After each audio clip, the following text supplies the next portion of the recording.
The Rights to Ricky Sanchez podcast is presented by DraftKings Sportsbook. Download that app and then sign up using the promo code RTRS, and brought to you by Touchstone Electric Fireplaces. Get 15% off by going to zerodeadbirds.com and using promo code TTP. LL Pavorsky Jewelers, where Rights to Ricky Sanchez listeners go and get engaged. By Nature Pet Food. Slow cooked super fusion. Go to Chewy and use promo code RTRS20 for 20% off your first order. And Kinetic Skateboarding. Get 9.1% off your first order with promo code Dave Silver. On the show today, as long predicted on this podcast, the Sixers want to build a brand new arena that uses your money to finance it. It's great. And put it at Penn's Landing. So we'll talk about that. Names in the Sixers coach hunt start to surface. Yet there's literally been nothing done in the front office. The NBA players go on strike, and our long ignored mailbag will get a deep dive. Before we get going, so our goal for Providence Animal Center Bark in the Park is $10,000 and 100 team members. We're about 20 team members and $2,200. So you have until October to do that and get the t-shirt. All you need to do is raise $50 and you get the awesome t-shirt with skulls and dogs and fire. Go to rightstoRickySanchez.com right now and help us raise money for a great animal shelter in the area. And on our last pod, we had Thea Gallagher on, who is a clinical psychologist, and she ended up getting a bunch of DMs on Instagram from Ricky listeners looking for therapists, and that is what she does. So if you want a therapist, hold on, I forget what her it's Thea Gallagher. You can find her. She's on the Ricky page on Instagram. So just send her a direct message and she'll help you find a therapist. I think that's good. I think that us helping people find therapists in this particular time is actually a really nice thing. So absolutely 100% destigmatize mental health issues and everything. But what an indictment on the Sixers. That Sixers podcast just needs. Yeah, it's just, please, someone help us, for God's sake. It's so obvious. There was nothing surprising about us having a therapist on. There's just there's nothing surprising about it. No, not at all. Yeah, I see one every week, and 40% of it is the Sixers. So, and you don't need to, just for people who are wondering, like she mentioned when she was on, they've restricted the telehealth sort of rules on that. So I see mine on FaceTime, they're supposed to use approved platforms and stuff, but they sort of thrown that out the window right now. So you can do it from home. You don't have to go into any office if you're not comfortable with that. My therapist not comfortable with that. So I do it from my car. Do you know, I actually see my therapist. I do it in my car because that way I know nobody can hear me.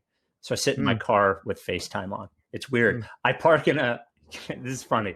So I have guitar lesson the same night, which is right after my therapist. So to be close to the lesson, I'll drive to a random neighborhood spot and park and talk into my phone for an hour in a neighborhood that I don't live. So great stuff. A lot of people in that neighborhood got a lot of questions for that guy in the car. Yeah. I'm waiting for somebody to knock on the window. Without any further ado, Amos and the chef.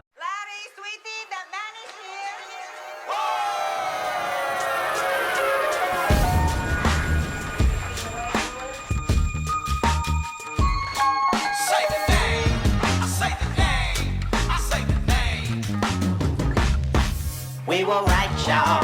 We were right. Even when it went wrong, we were right. We was right, y'all. We were right. So say the name. Say the name. We were right, y'all. We were right. Even when it went wrong, we were right. We were right, y'all. We were right. So say the name. Say the name. Say the name.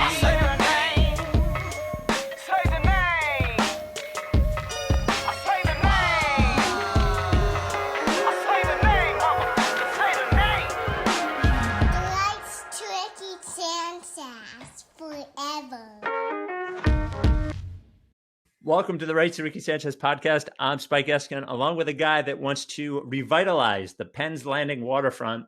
That is Mike Levin. You know, I obviously live in Los Angeles. Mm-hmm. I would move back to Philly just so I can move away if that fucking happens again. I would go through the whole process of doing it just to make a statement to leave. What assholes. The worst. So can we just start with that? Yeah. All right. So I have been saying, But you can't wait. So you can't divorce the timing from No.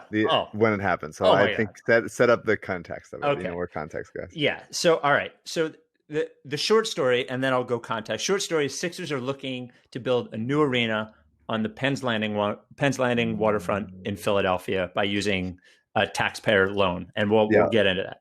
All that open space over there. Yeah.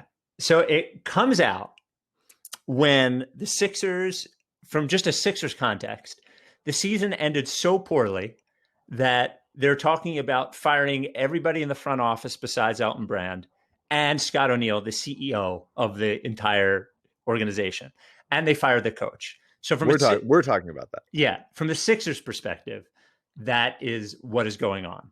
From a league perspective, it comes out as the league basically stops due to the players protesting the violence against police violence against a black man in Kenosha, Wisconsin.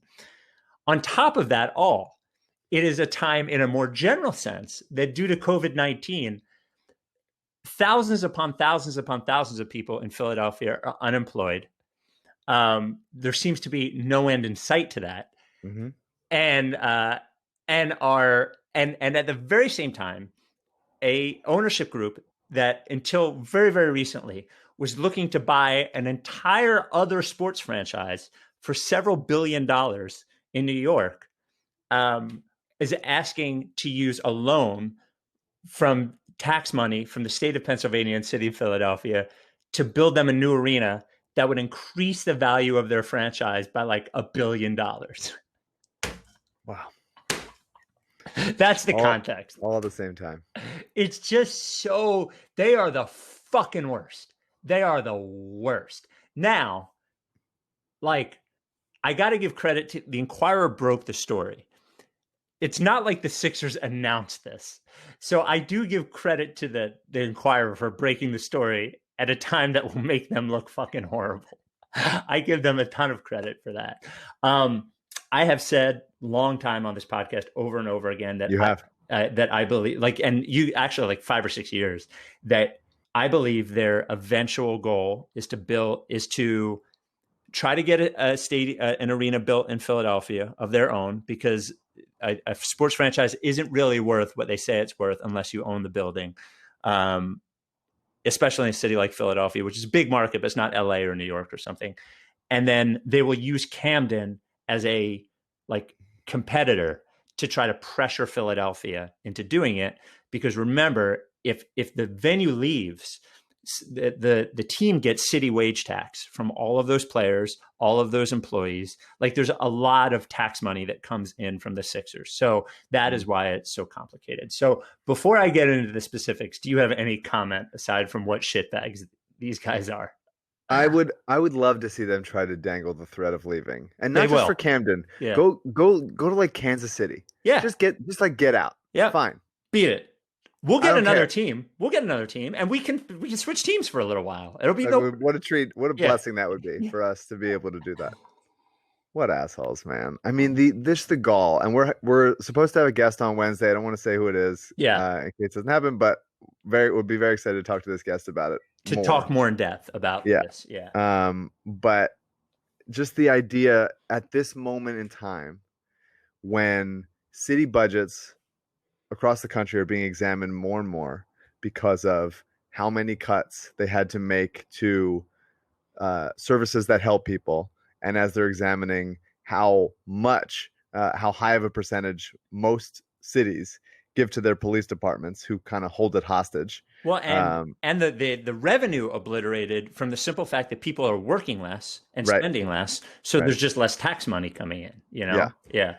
With all of that happening amid a global pandemic, and they're making money, and their news report about like his businesses having some, and then it's still vague and unclear as of now, but some connection with like Jeffrey Epstein in an offshore Virgin Islands financial arrangement, something. It's so good. While they're, you know, it's like, it's clear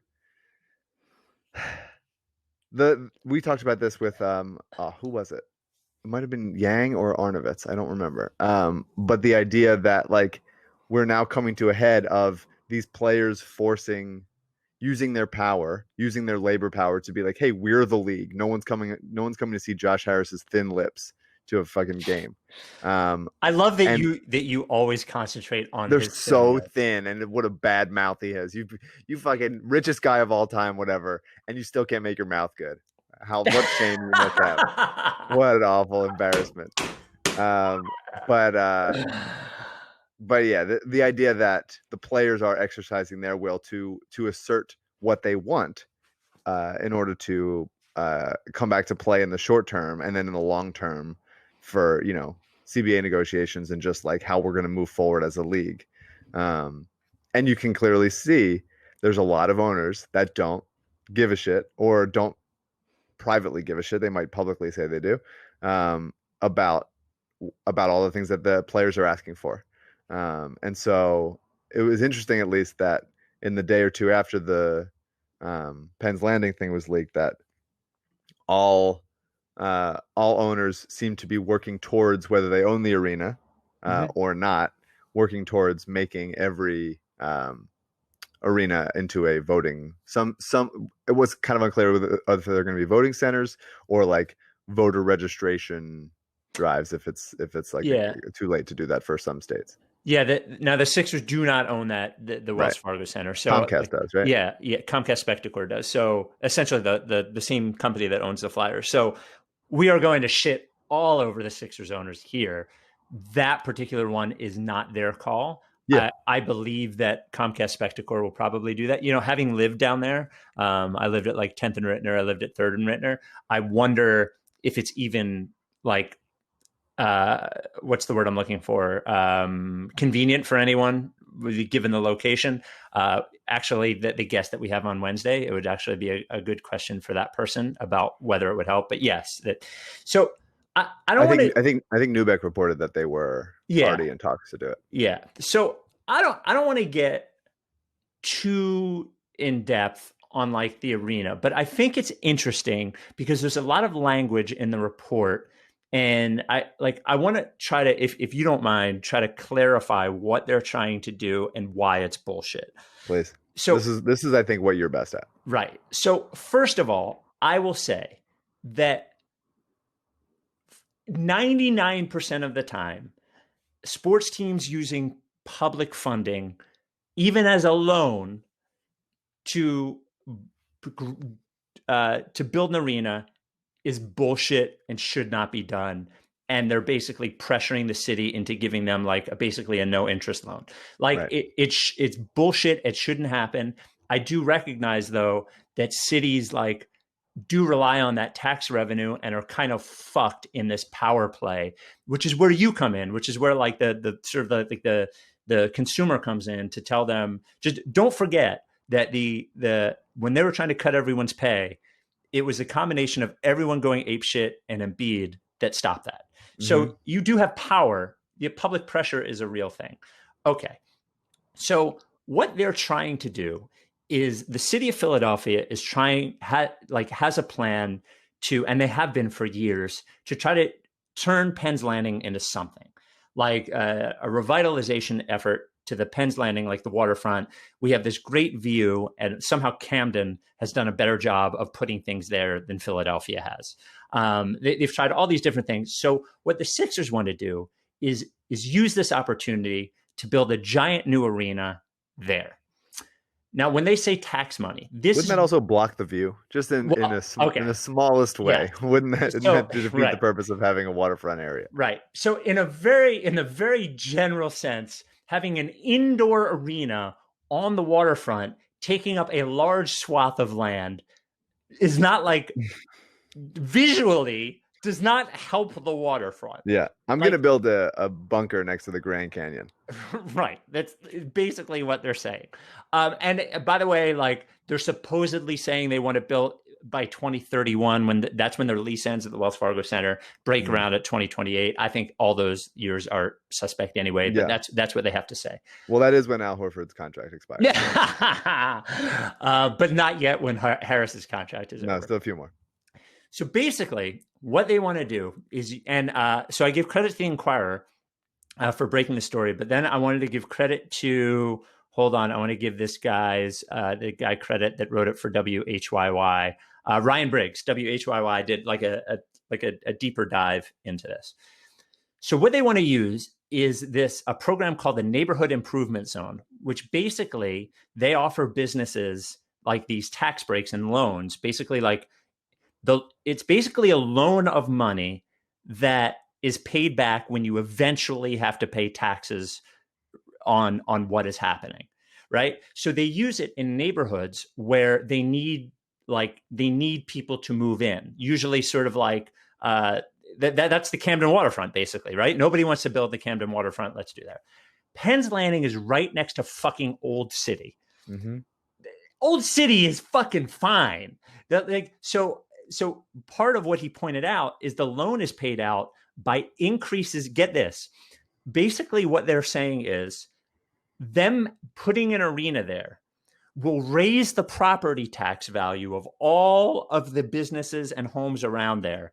And that will help pay back the loan. Wow. So it is helping pay back the loan with other people's money based on, and here's what I want to ask you, Mike. There are how many sports venues at Broad and Pattison right now?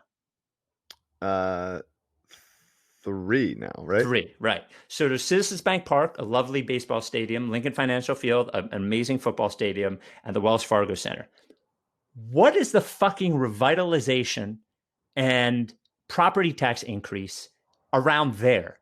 Because if I'm looking, the only thing that has been created around there is Xfinity Live, which is also owned by Comcast Spectacor, and the fucking this casino they're building, which is also owned by Comcast Spectacor.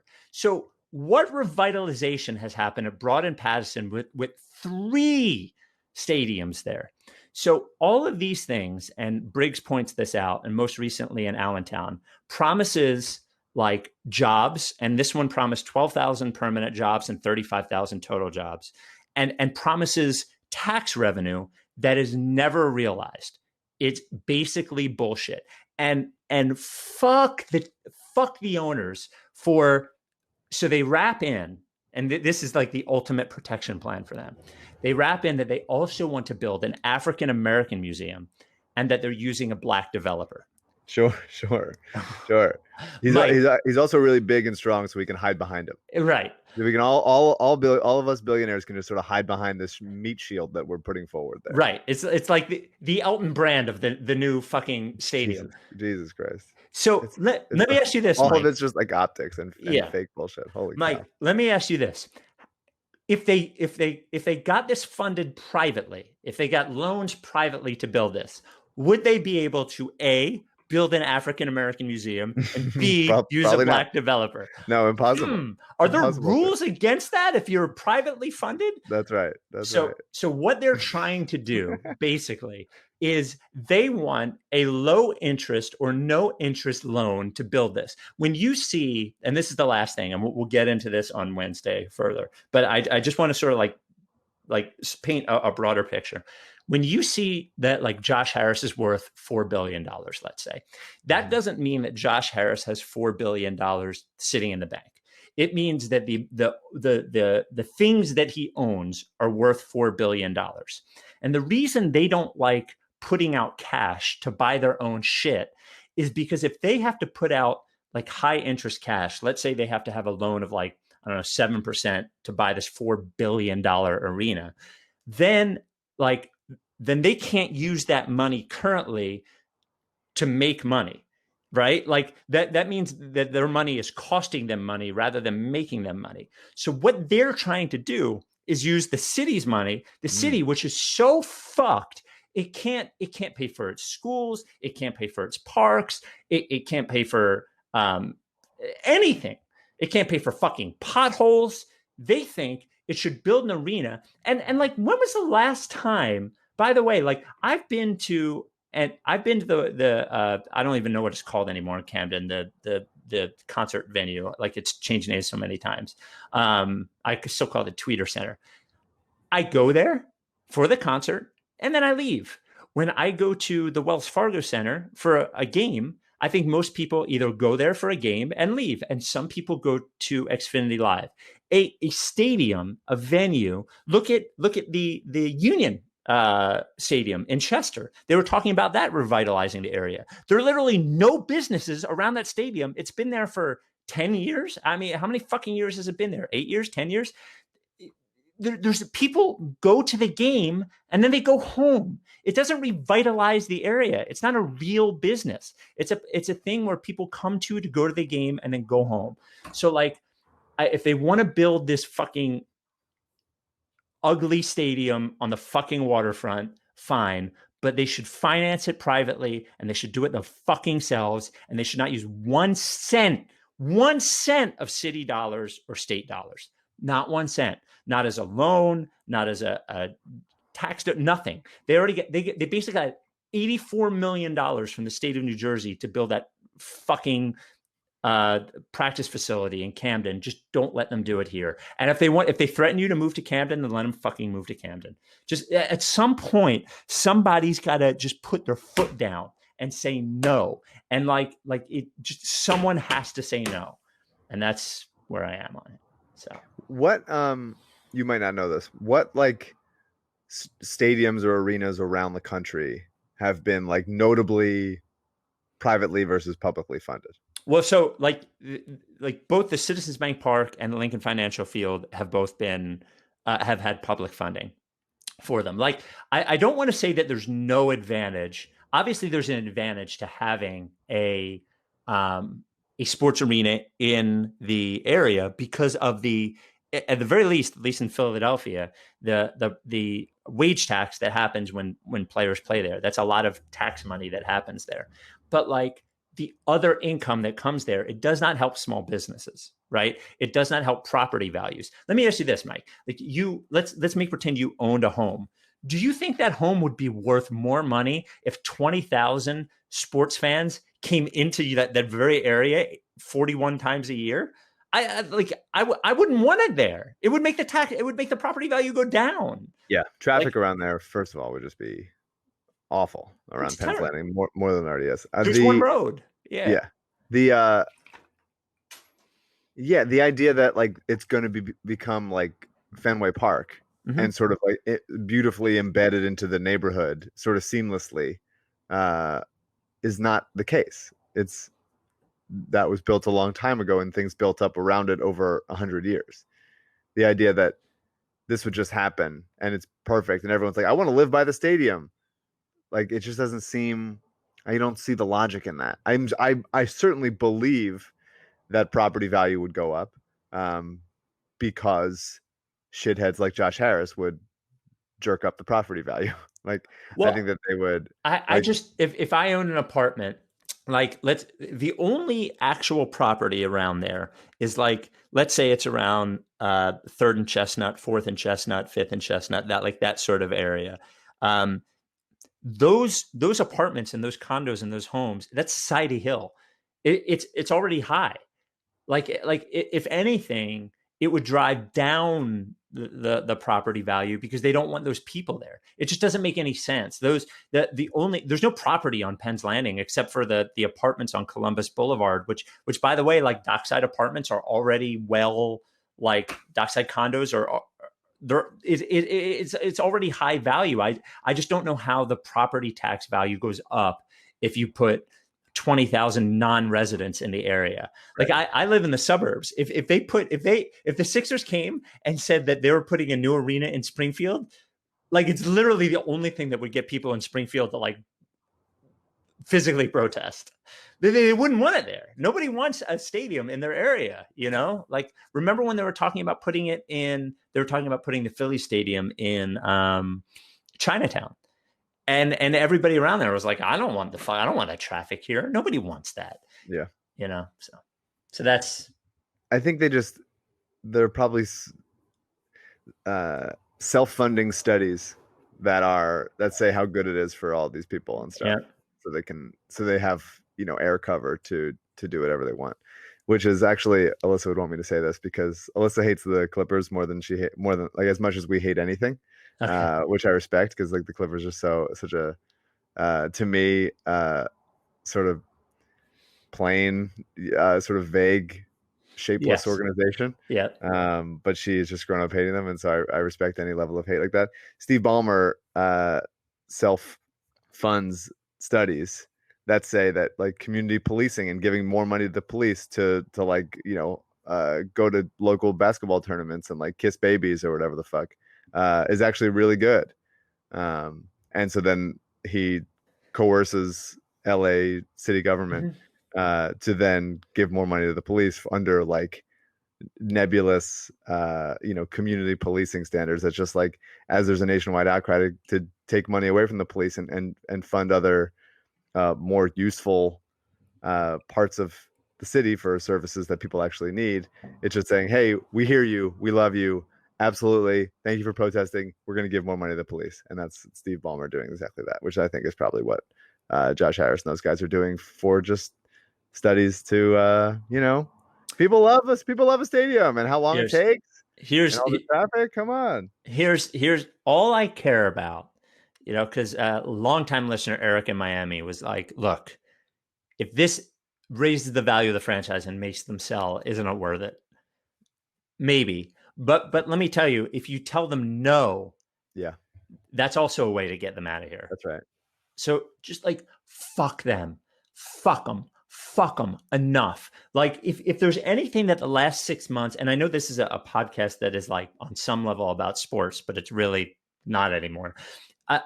If there's anything the last 6 months has taught us is that sports, like, we love them. I'm so glad they exist. We're passionate about them. Like, like every once in a while you can tell them to go fuck themselves. Yeah. And you got to tell them to go fuck themselves. Like, you got to tell them to go fuck themselves with this. Send them letters. Dear Josh Harris, go fuck yourself with that new arena. Sincerely, Joe from Fishtown. Just, this is my money. Dude, I pay wage tax. Yeah. I'm not paying for the fucking arena. Fuck you. Yeah. Anyway. More to come on Wednesday. Touchstone. Touchstone Home Products, Touchstone Electric Fireplaces, a trusted sponsor, has funded our charity efforts, which is awesome. Has funded us, also awesome. I've been talking about the Sideline series. So electric fireplace has all the advantages of a real fireplace, none of the disadvantages. No smell, no mess, no dead birds in your chimney, none of them. Touchstone, locally owned and operated company right here in Exton. So, and look to all this. Think about what it would cost to put an actual fireplace in your home. And then think about a Touchstone electric fireplace. Not even close. Sideline series, put a 50-inch Touchstone electric fireplace in your home for $499. Pretty nice. You want bigger? They've got a 100-inch on the Sideline series. You want smaller? 28 inches. You want to put it under your TV in your living room? Looks awesome there. Go to Zero. That is what my parents seemingly are going to do. They're in the market. They're in the market. I found out yesterday. It was actually my parents' anniversary yesterday. Mm-hmm. It was their 32nd anniversary. Congratulations. A second marriage for 32 years on a second marriage is pretty solid. Yeah. And so they said, I asked them what they would like. And my mom said, you can contribute to us getting a electric fireplace to fully support the podcast in every possible way. My dad already got the vodka from Stateside. There we go. They're really, anytime we get a new sponsor, my parents are right on it. By the way, here we go. Agua de Fiesta. That's what I told Eddie from Stateside what I was drinking, because he was like, you switched to clear. I'm like, yeah, I switched to Stateside during the pod. So I was like, I just like vodka water with a lime in it. And he's like, I call that Agua de Fiesta. So that's what it is. So I'll let you know how they're talking about getting a fireplace under their TV, because the one room in their place is a little chilly. So there's warmth to the electric fireplace. There you go. Can be plugged in or hardwired with the Sideline series. Like you said, look, I'll tell you what, I'm contributing $100 to their. Wow. There we go. I'm committing. Glenn, send me. I'll fucking PayPal you, whatever. $100. That's my gift to them for their 32nd wedding anniversary. Really nice. They look awesome, right? Like you can, it's just, having had a real fireplace, all the work you have to do to get the flame looking right, the Touchstone electric fireplace looks right away. Can recessed into the wall. The Sideline series does need to be recessed. Can be plugged in, hardwired. You look at the Amazon reviews for Touchstone electric fireplaces for Sideline series, over 900 reviews, 4.6 out of 5. There's low flame intensity, high flame intensity. There's the what was the other thing I wanted? Oh, the log display. You can look like you have a log in there, a crystal. Yeah. It's just totally legit, man. Go to zerodeadbirds.com. They'll have you the Touchstone electric fireplace in 2 to 3 days. They'll give you all the instructions on installing it yourself if you want to DIY it. All sorts of customer service at zerodeadbirds.com. I just want to say, my parents will be listening to this. Do not DIY it. No. Pay someone. Do it. Yeah, pay someone. Dad, you're going to set the place on fire. Yeah. Please no. Look, I'm not a DIY guy. I don't know. I pay other people to do things. That's how I keep the economy. Never DIY. Keep the economy moving. ZeroDeadBirds.com. Use promo code TTP for 15% off. They'll have your electric fireplace in 2 to 3 days max. Touchstone electric fireplaces. Did you want? Now we're coming on it's funny. Like we're coming on, not funny, but whatever. We're coming on after it's sort of been settled. Was the NBA play stoppage on Thursday? Was it Thursday? I think it was Thursday. Yeah, where the Bucks boycotted the game, and then there was like a day or two of, you saw quotes, I think from George Hill, Fred VanVleet, a couple other Raptors. There was some talk of the Celtics Raptors game being boycotted, and the Bucks actually just sort of last minute decided to do it. And then the entire league ended up going on pause for 2 days. It'll restart today. And they met with the owners and it came up with a bunch of new things that they're going to do. And one of those things you mentioned earlier was the using NBA arenas when the arena is owned by NBA teams. Right. Which like 5 or 6 teams had already been in the process. Had already committed to. Yeah. I guess my thoughts, and I wanted to get yours. My thoughts were basically twofold. One was that I commend the Bucks for doing what they did. I thought it was meaningful and brave and substantial, and it will be remembered. And you saw the ripple effects, not only through sports, but through, them stopping play made it I think Ben Golliver said this, made it like a news story, not just a sports story. Right. And I thought it was really important and smart that they did it. And then my other reaction, like just, bird's eye view reaction, is I think we, and then in turn they, put maybe unreal pressure on athletes on what they possibly can achieve. Mm-hmm. In that, like, I appreciate and think they should use their platform to do what they do, but I worry sometimes that they end up seeing the results. Like we sort of give this this idea that, if the NBA players don't play, or if they don't play for 2 days, well, then things will be different in 3 days. And I think like it's sort of like this cyclical thing where maybe they believe it and then people force them into it. And I saw a lot of people sort of mad at them for going back and playing and so on and so forth. And it just like, I guess from a logic and a realistic perspective, I think they should be really proud of what they've done. I even though it seems little and people minimize it, the idea that Black Lives Matter is in giant print on an NBA court during the playoffs is a thing. The fact that every one of their jerseys has things on it and they've raised, and the fact that they did what they did on Thursday is a huge thing. And this is the thing that like nonprofits battle all the time.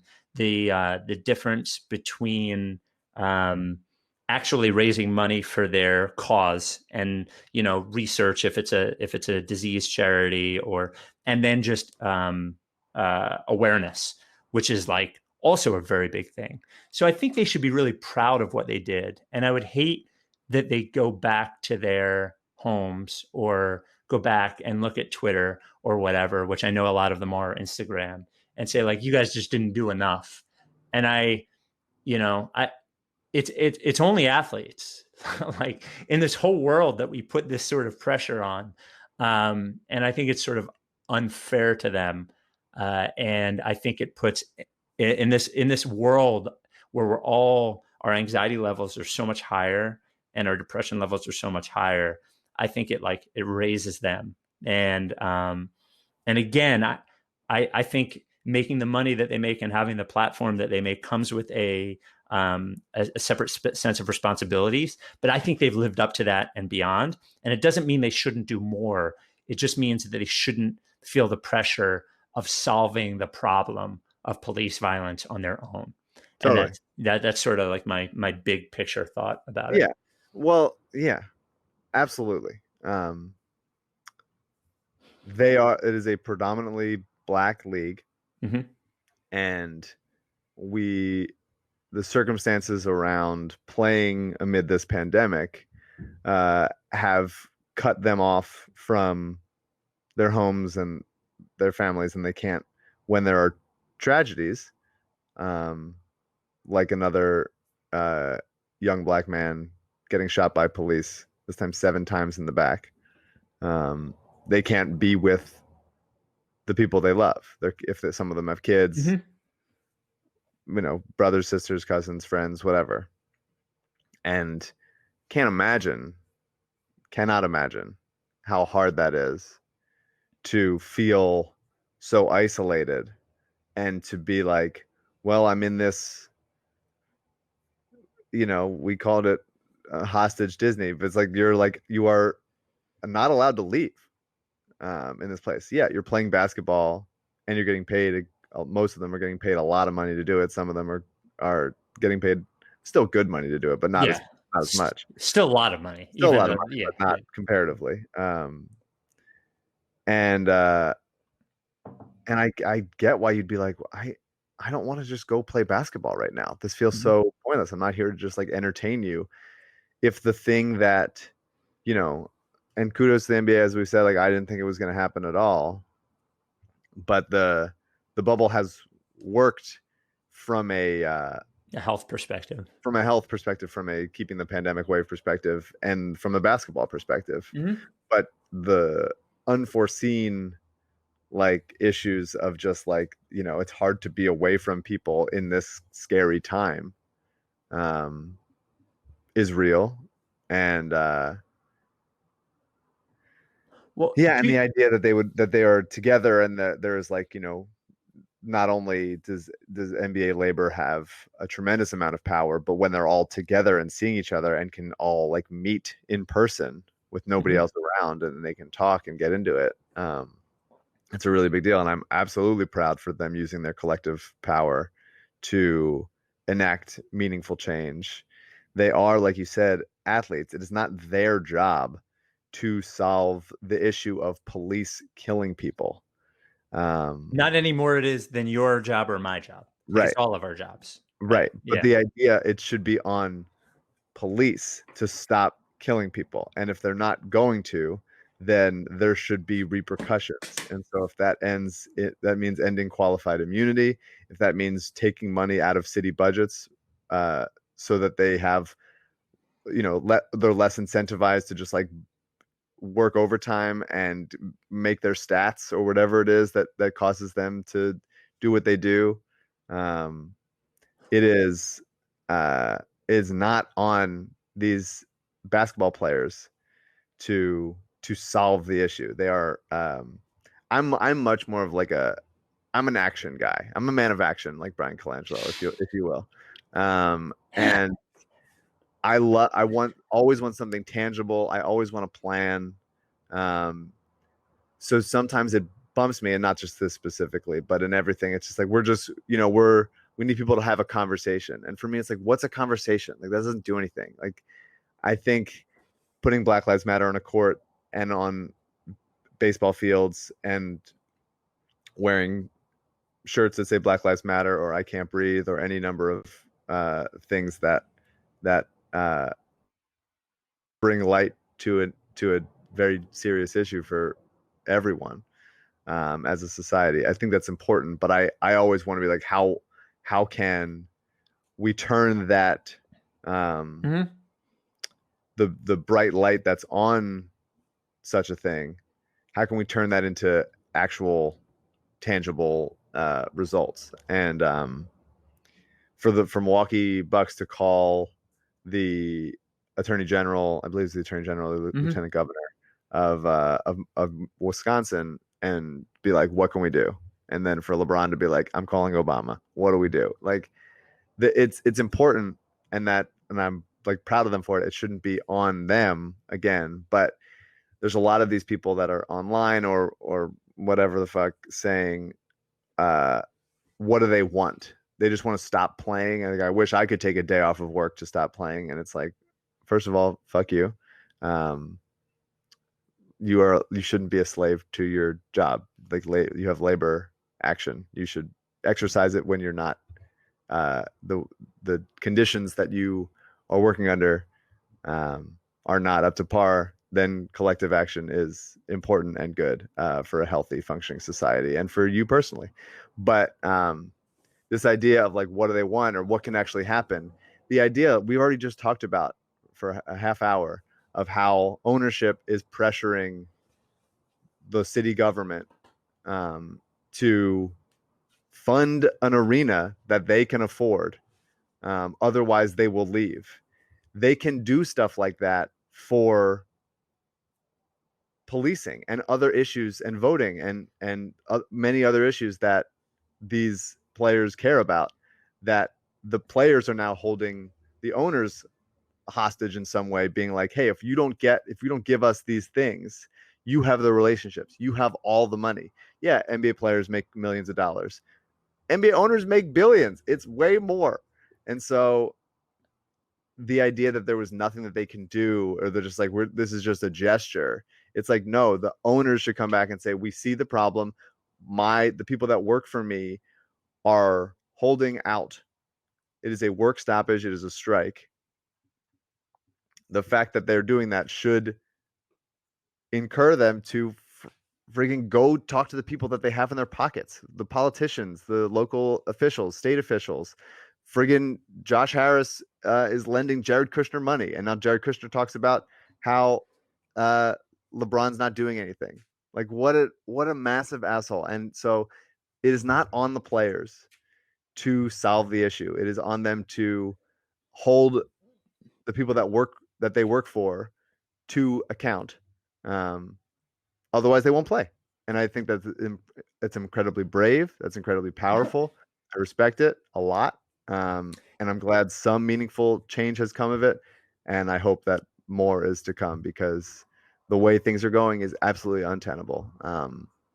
Absolutely untenable. Yeah, and the other thing to remember for everyone who's like, well, they shouldn't have gone back and played, this isn't enough. Like, they are, I would say the NBA more than any other league has a productive relationship between the players union and the league. Yeah. And like them blowing it up. Like, again, it's athletes are the only ones that we're saying like, well, you should blow up your entire income and go home for this. Yeah. Like, I'm working, you're working, everybody's working. And I think all of us could look and say that the companies that we work for could do better. Like there is a balancing act that the players have to, they have the right to work. Like, they have the right to earn a living, and they have the right to do all these things. And I think that you can walk and chew gum at the same time. Like, you can enact change and you can also work. And I think that that is possible. And it doesn't mean that you got to get everything every time, but it does mean that, like, when you have the opportunity like they had now, there is momentum that you capitalize on that opportunity. And that's it. And I thought they did a good job. And I think, like, you should think twice about bad mouthing them not doing enough, and think about what you're doing. Totally. And that I think also just the threat of because it's like there's been many. Obviously, the league has gone on strike in the past, but there's never been this kind of wildcat strike. By the way, it's always been lockouts. It hasn't been a strike. It's since like 60s. Yeah. And so like even now that this has happened, that the Bucks, when the Magic were out there, and the Bucks are just like, we're not fucking playing. And then that had a domino effect to the other games that day, and then the next day. And now the threat of a work stoppage is going to loom over everything. Mm-hmm. And so if whether it's owners or the league office or local governments or whatever, if them not doing something, not, Wisconsin, I think it's the state house or the state senate, I can't remember, the state legislature having not like convened for 4 months in a pandemic, which is insane on its face. If they don't do that, then they'll be like, well, fucking, then they're not going to play if we don't get something happen. They should have that looming over their heads. It's pressuring your elected officials or other people's elected officials. Is a part of a healthy functioning democracy, and also for just the league to function heavily, they should be scared or at least factor in that if we don't give the players what they want, they will walk out, and that is powerful and good. And then the players are also in a sort of a precarious position CBA wise, in that they walk out, it obliterates like their money, and we occasionally differ on this, but like money, when it comes down to it, for a worker is like healthcare and mortgage and food, and like it shouldn't be on the players to completely obliterate their collective bargaining agreement if they don't want to, and make half as much money next year because they walk out. So I think it's a balancing act, and I think the NBA, I think Silver and Roberts should be commended for like, Silver has to generally fuck him, but so I was gonna say, yeah, that's how it's gonna take. But Silver has a very difficult job rather, of getting all 30 owners to like agree to things. It's not easy. And then Michelle Roberts has the job of getting players who, when you talk about like the earning scale of somebody making like $38 million like Russell Westbrook, or somebody making like $1 million like Shake Milton, has to get a majority of those people on board. I think both of them have done a good job in navigating this. There have been like, bumps in the road like this was, but I think at the end it ends in a more positive place. So yeah. Before we get to the coaching search and the mailbag, our sponsor, By Nature Pet Foods. Mike, I was putting the Good Boy Club and the Good Girl Club on my social media, and I just put a section on the website. So now on RightsToRickySanchez.com, we have a dog stuff section with Big Barker in it, the Bark in the Park, and By Nature Pet Food. Mm-hmm. If you buy By Nature Pet Food, you go to Chewy.com, use code RTRS20 for 20% off your first order. You send us a picture. They go in the Good Boy Club or Good Girl Club gallery, like Johnny Rico, like Wild Card and Walter Jr. These are cats and dogs, by the way. These are names that you know. Yes. You love them. You know them and love them. Cats and dogs, not just dogs. Wentz is in the Good Boy Club. Eva in the Good Girl Club. Biscuit. Sounds like a girl. Love the name. Love the name. Yeah. Anyway, By Nature. The reason you should choose By Nature is that it's the best food for your pet. It is cooked slowly, which is important because your dog needs the nutrients that's in the food, or cats, because they metabolize the food very quickly, much quicker than humans. So keeping the nutrient level up, which is what By Nature does, and there's an actual difference, this has been proven, keeping the nutrient level up is really important because they're able to get more nutrients as they digest the food. So that's the slow cooking thing, which ends up helping their skin, their coat, their heart, their brain, their hip and joint health. And then they use Superfusion, which is high quality ingredients, like apple cider vinegar and spinach and blueberries and ginger and coconut oil. And all of these things are good for your pet. And the other thing, if you've looked at pet food before, the most important thing, especially when you're talking about grain-free, is that the first ingredient is the the animal protein. So if you're getting the salmon, the first ingredient on By Nature Pet Foods is salmon. If you're getting the chicken, it's chicken, whatever. It's the first ingredient. It is super high quality. If you love your dog, if you love your cat, By Nature Pet Food is a great, great, great option. I would say the best option. So go to chewy.com and use promo code RTRS for By Nature Pet Foods. You'll get 20% off your first order. Then send us a photo of your pet with the By Nature. We'll throw them in the gallery. We'll throw them on the Instagram. We love cat and dog pictures. I love that we have a pet sponsor that is for cats as well. So I have Alabama, who's a lovely cat who's been with me for, since 2007?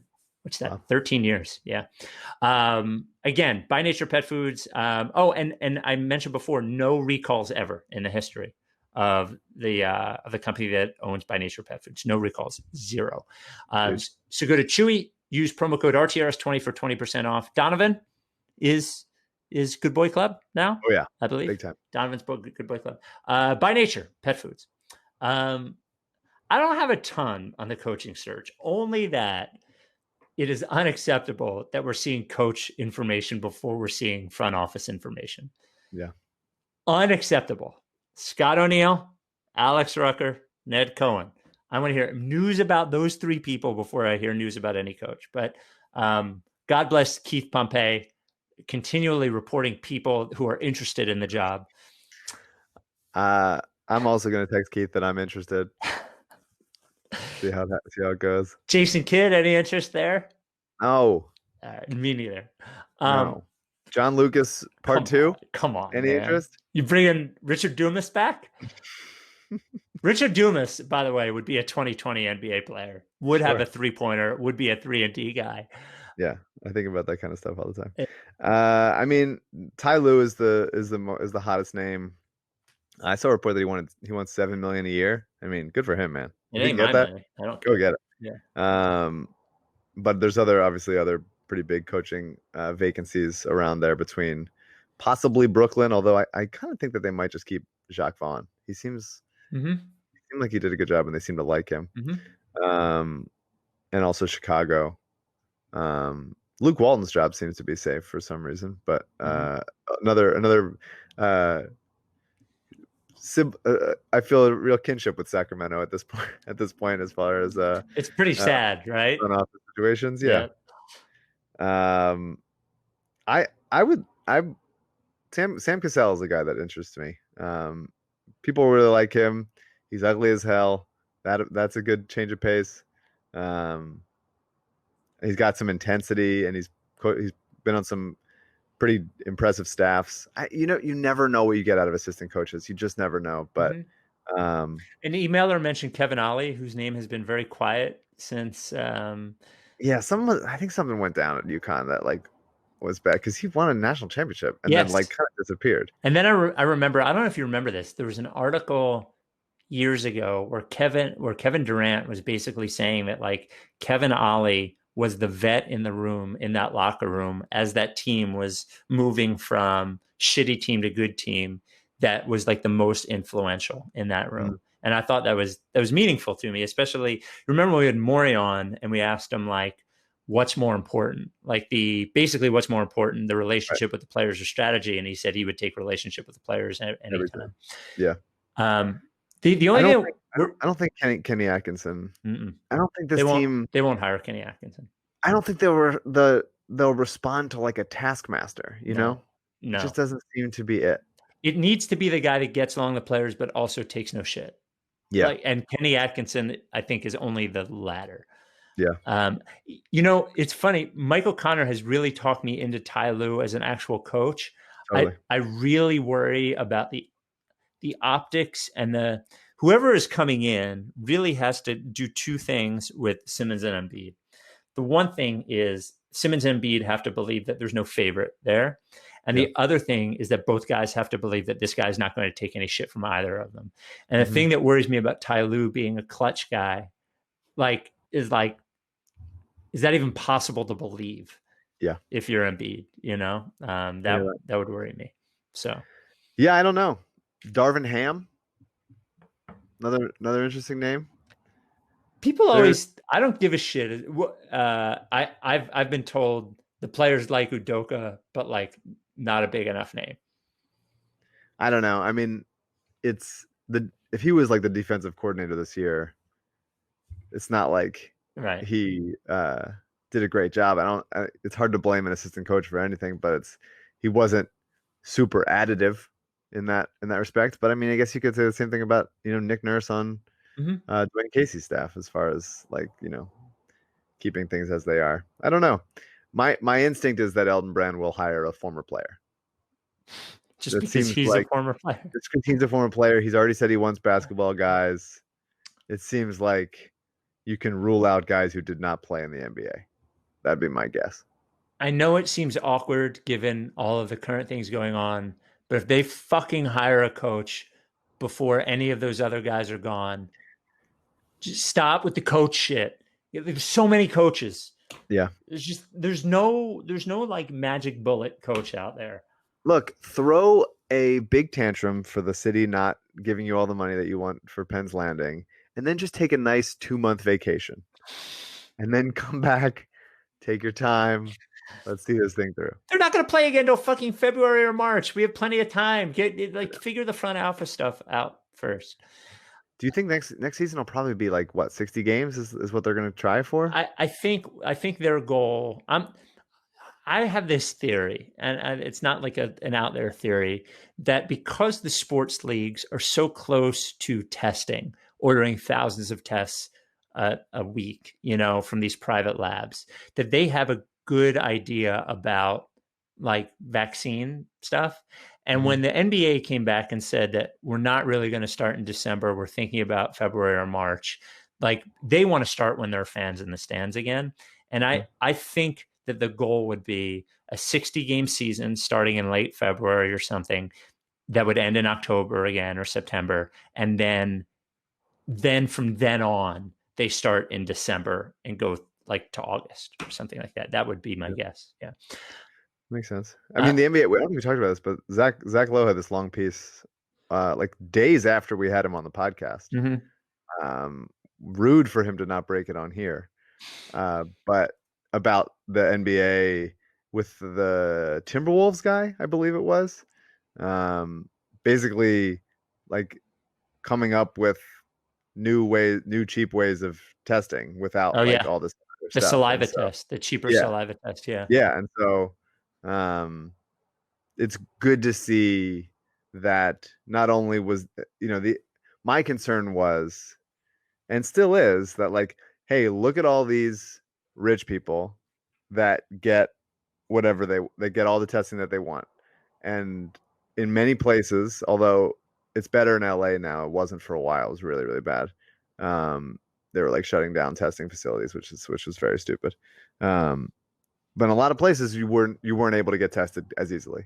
And to see all these sports leagues and the White House and everybody just have access to all this, everything, it just really shined a light on everything. And so knowing that the NBA took that on itself and was like, we're going to try to help and not just hoard all the, good stuff for ourselves. We're trying to like actually make positive change. I thought that was good to hear. I agree. So as we pivot into the off season, I will instruct you that the mailbag must be 50% basketball and 50% non-basketball until February.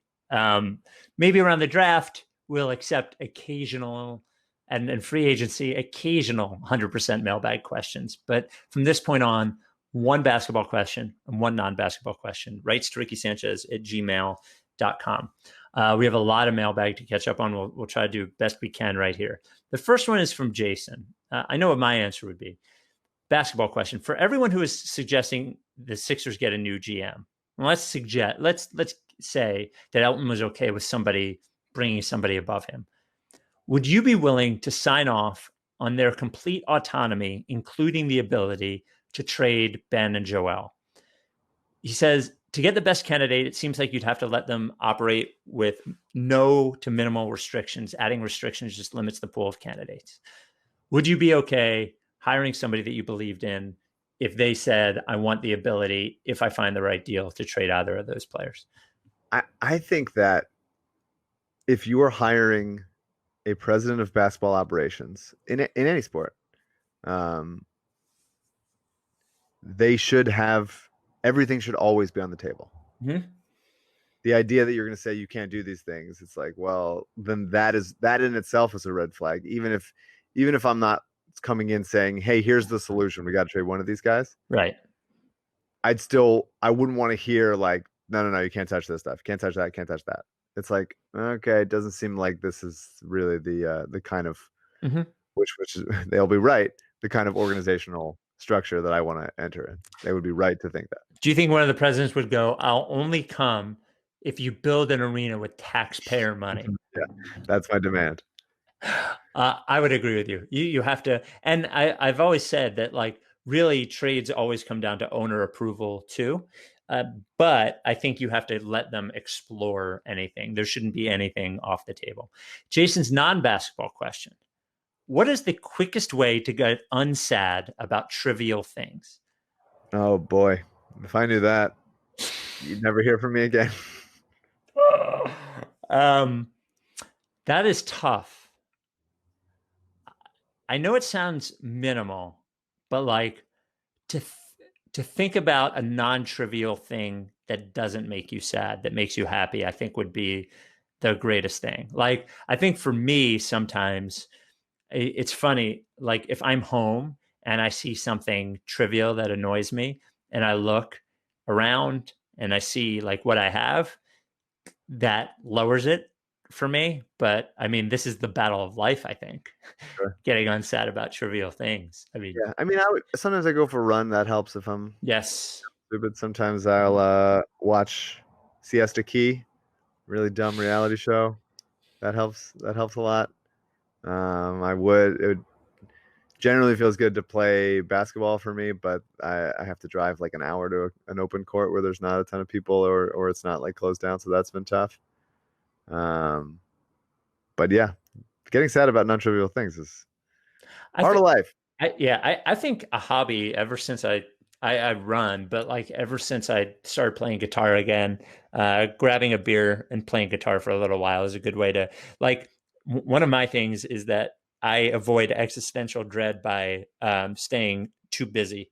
So that's part of my thing too. Yeah. One guy that avoids existential dread that I've never seen him actually depressed at all.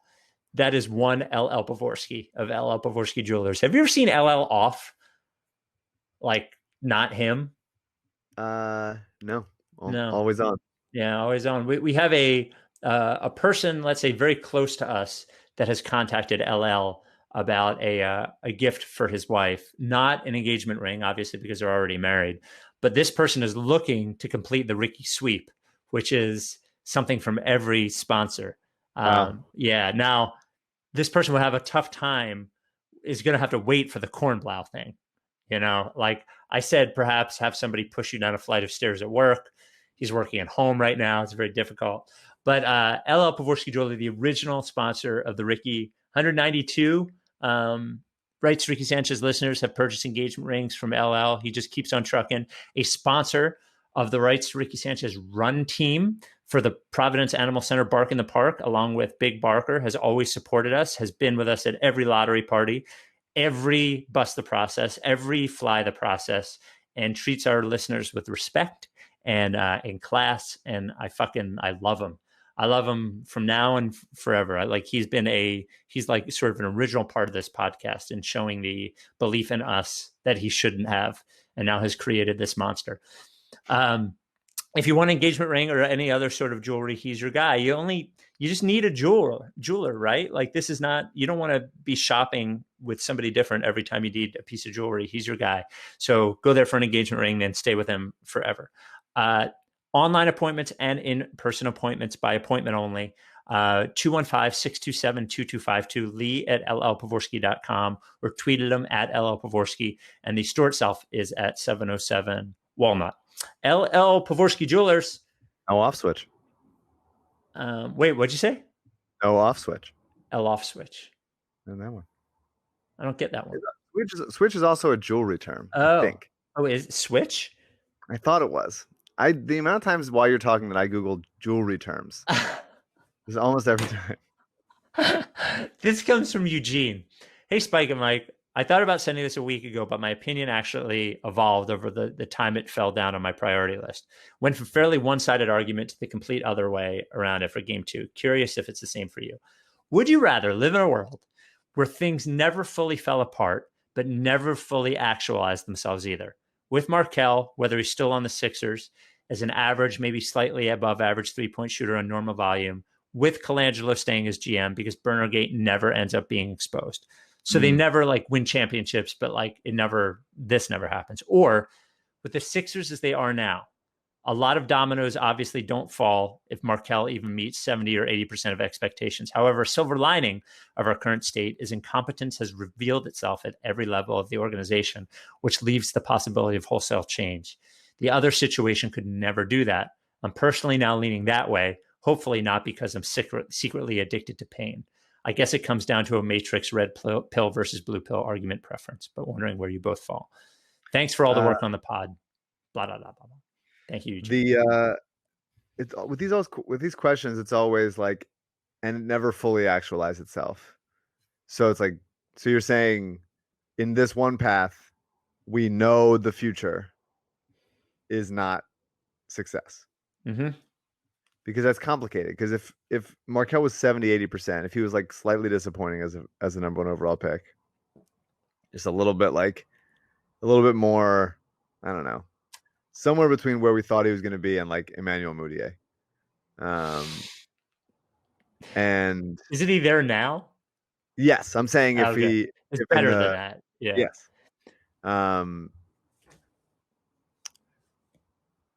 Then that means we're only 3 years into Markelle and Joel Embiid and stuff, and they could all get better still, you know? So I wouldn't be that would be a great, that'd be excellent still. It would definitely get their tax funded arena. Sure. Brian Colangelo would still be tweeting away. Oh, God bless. Yeah. I'm glad that Burnergate was exposed though. That has brought me a lot of, if not joy, certainly some word. Mental stimulation. Yeah.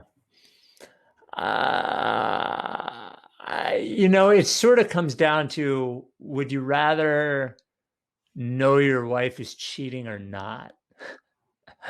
I mean, like, in my mind, they could have been a mediocre organization with good enough players that over the top. I mean, there's been plenty of like, think about the entire run of the 2000s, aside from the Spurs, really. Like the Lakers organization was not like they had Kobe and Shaq. Yeah. And the Pistons had Joe Dumars. He's not he's not running the Kings. Well, like, there's not any. It does show the very slim difference between success and failure that Hinkie pointed out a lot. Like, even if you have the right guy, like, the bad guy Dan Gilbert. Totally. Yeah. This comes from Tim. Hi, Spike and Mike. Firstly, I can finally be happy for a few months. Watching the Sixers team over the last season has been horrible for everyone's mental health. Thank fuck it is over. Secondly, the Al Horford contract has always felt like Elton Brand has tried to look after him. It feels very much like friends looking after each other, and this contract will allow you to ride off into the sunset with a big payday. I don't think that's what happened. A lot of people think that because Elton Brand was marginally similar as a player to Al Horford, that it was some sort of like. Well, Elton was also overpaid, got a big contract in his 30s that the Sixers eventually regretted, or pretty quickly regretted, and he turned around and paid it forward. I respect helping your guy out. I don't think that's what it was, though. No, there are a lot of reports that it was Rucker that pushed for Horford, and Rucker is such a number-centric fucking dork that I'm sorry, that's personal. I don't mean that actually in a personal way. I think it's believable that it could be. I do take that back. I think it is believable that Brand might not have been behind that. It's funny, like, man. I don't agree. I think it was all of them. Yeah, I think that's fair. There's no way that one assistant GM can like convince everybody else that to do this thing. They might blame him for it entirely, but yes, I agree. I think Elton might also think that because because he's a big man. Like the big men are underrated now. But he traded for Butler then. Like I don't know. He traded for Thibault. Like I guess we could agree. I think the setup. I think you would agree that the setup of no one actually having like accountability for it led to like decisions made by people that not everybody agreed with, but not everybody disagreed with anyway. Like maybe. The consensus decision is not always the right one. Mm-hmm. You know, this came from Rodney. I was just reading more about the original Ship of Theseus thought experiment, and it got me wondering if we trade Joel, Ben, and Tobias to the Bulls for picks, and then the Bulls win the title, are we allowed to celebrate? Yes, I would agree. 100%. Yeah, I would definitely agree. They have our DNA. Yeah, all the process guys, we are a part of them, whether they realize it or not. Yes, man, you don't like Zach LaVine, right? At all. I'm watching Jamal Murray and Donovan Mitchell go off against each other. I've obviously loved Donovan Mitchell for a long time. And Zach LaVine is not that kind of player. But the idea of a guy who can pull up from anywhere, who's still really athletic, who is I smart enough as a guy to get decent as a defender into his like mid to late 20s. He's only 24. You're talking about LaVine. Yeah. And I'm so not a hero ball guy. I'm so not a just chucker guy. But the Sixers were so inept this year of just like having someone that can do something. And the NBA is trending in a place where like high screen and roll, pull up from three, or go right to the rim, kick it out. Zach LaVine's not a beautiful passer, but he's like okay. I love the idea of him on the wings with Ben in fast break. Well, I think Zach LaVine is like a really ideal trade candidate in the sense of he's not getting paid that much. What's he like 24 million or something? Like 19 or 20 million. And the Bulls might, because the new owner or new front office with the Bulls, they might just not think he's, a winning type of player, or at least a guy to build your organization around. So they might want to get out from under him. He's a guy I'm really starting to target. I watched like a lot of Zach LaVine highlights. I'm a changed person. Oh wow, because really I fucking love Zach LaVine. Like that dude gets buckets. Like that dude can score. Jamal Murray obviously very good too, but I don't know how you get. The problem with all these trades is I don't know how you get Zach LaVine without trading Simmons. Like I just. So I mean, our friend Brian Schroeder, who goes by @Cosmos on Twitter. Who we had him on once, right? He was on a summer league pod. Yeah. From Vegas, which I dearly miss. He's a Bulls fan and also mostly an NBA draft fan, I would say. And I think his proposed trade was Thad, LaVine, Satoransky, and then like Chandler Hutchison. But I would probably try to replace that with a Luke Cornett for Horford, Josh, Zaire, and then 21, and then a couple future picks. And I was like, every Sixers fan has mentioned was absolutely. Yeah, that doesn't sound realistic to me. I don't want to get into it, but I would probably entertain a conversation of, you know what, I would do that trade. Let me put it that way. I would do that trade. I love Zach LaVine. Yeah, he's never been in the playoffs. He's definitely not a winning player, but because you have. But that's bullshit. Everybody said that about Devin Booker until he was. Like, Yeah, but it took him 7 years to get there, and they had to build around him and stuff. Like, absolutely. But it's a similar thing, right? I think Zach LaVine's weaknesses can get a little papered over when you have Simmons and Embiid behind him defensively, and also Thibault if you don't have to trade him, move him in that trade. That starts to you can have one guy that you like, okay, ends of a game, we're pulling him out for defense or whatever it is, or you have a guy and he's like, he sees how defenses really play. He's never been on a team that's actually been a good defensive team. It hasn't been all his fault, right? And he takes it upon himself to get good defensively. There's plenty of guys good enough that are good enough. That's all you have to be, is good enough for sure. It's not like Tony Parker was a good defensive player. He's just fucking there. He's just nowhere to be at least. Nowhere to be. And too often he falls asleep when he's not on ball. This comes from one from Jeff, then one from Tyler. Jeff, Anna Horford is the one that is banned. That's all I got. That's my theory. She should be banned if she's not already secret banned. She's not. She's not. And I get why. She's her, it's her brother. Yeah, just like we have a long history of siblings. Get out of here. Just fucking everybody doing the thing. Yeah, I don't blame her for anything she says. Yeah, I don't blame her for thinking it. But I also don't blame people for being like, shut the fuck up. Like I don't blame anybody. She came on the pod, she was delightful, but like when I see her tweets about like, you could have a coach that involves more than one player on offense, I'm like, fuck off. Like, get out of here with the involving Al on offense. Like, what are we talking about here? Anyway, this comes from Tyler. This is a funny time warp. Long time, first time. Recently, I remembered how there was a lot of talk after the 2017 season and before the draft, the Sixers were going to go hard after Kyle Lowry, and he was interested in coming home to play for the Sixers. The talk around the league was that Mr. Relationships would use his prior relationship with Lowry to bring him home. I remember foolishly thinking at the time that Lowry wouldn't age well and we needed to get younger. At Paris with Simmons, as Lowry didn't make sense for our timeline at the time. I think a good amount of the fan base felt the same way. Ultimately, we ended up trading for Fultz and signing Redick and Amir in free agency. But say the Sixers signed Lowry that offseason, what do we look like now? We never trade up for Fultz. The Raptors probably tear it down and never trade for Kawhi. It's a fun game to play. I think they would have won a championship. Or they would have at least been good, like better, having a real point guard. Yeah. But that would have taken a Ben buy-in to it presupposes a lot of things that we don't know have happened. I remember being on the fence about it. It's like, that's a lot of money. Yeah. He's not that athletic. Like, how's he going to age, whatever, but he's good. And he's turned himself into just an excellent shooter.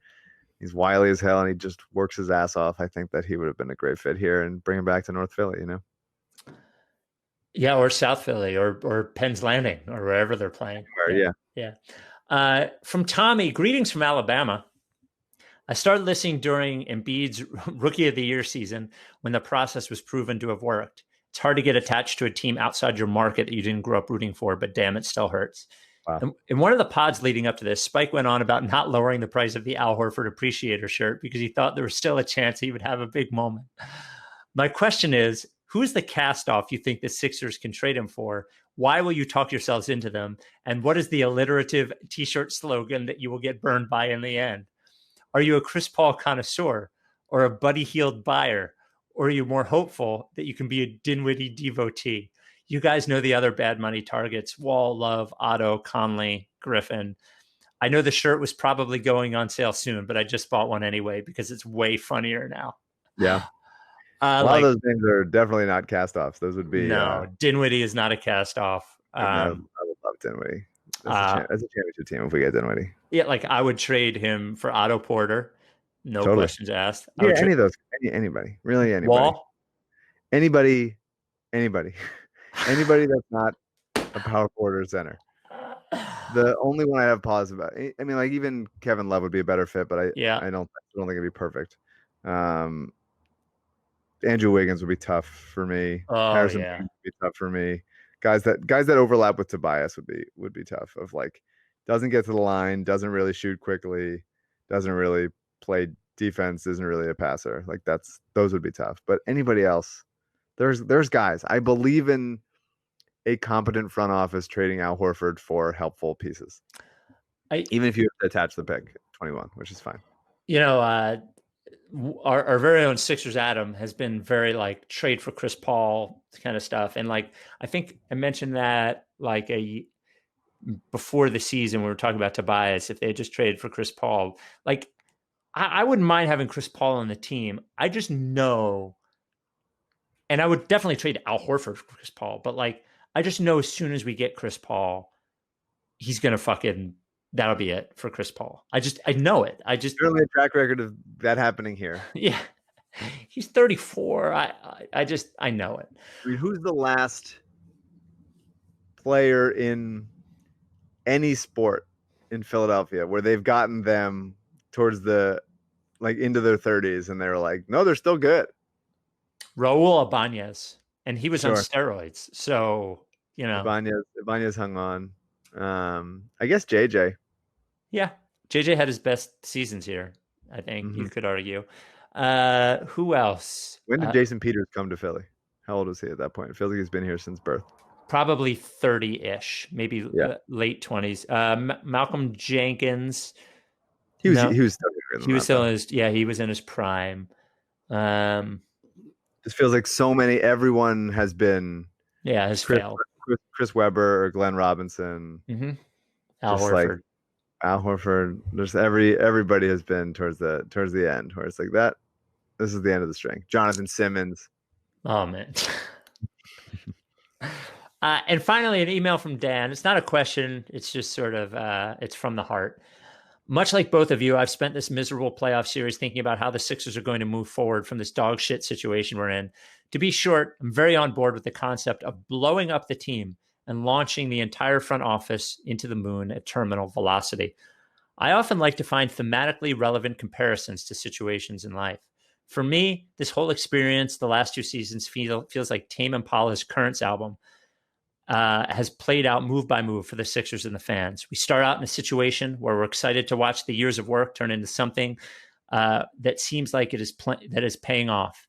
Everyone is totally bought in for our success. Then we transition into a breakup of pieces that really could have helped the team. Jimmy and JJ leaving. Then we see these people succeeding in their new situation, at least in Jimmy's case, while we're here watching the flaws in our foundation be our ultimate downfall. Now we're left with something that is a shell of its former self, conscious of the mistakes that have brought us to this dark point in time.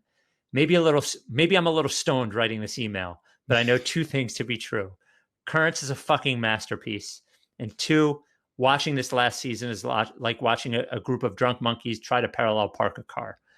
Be well, fellas. Better days are ahead.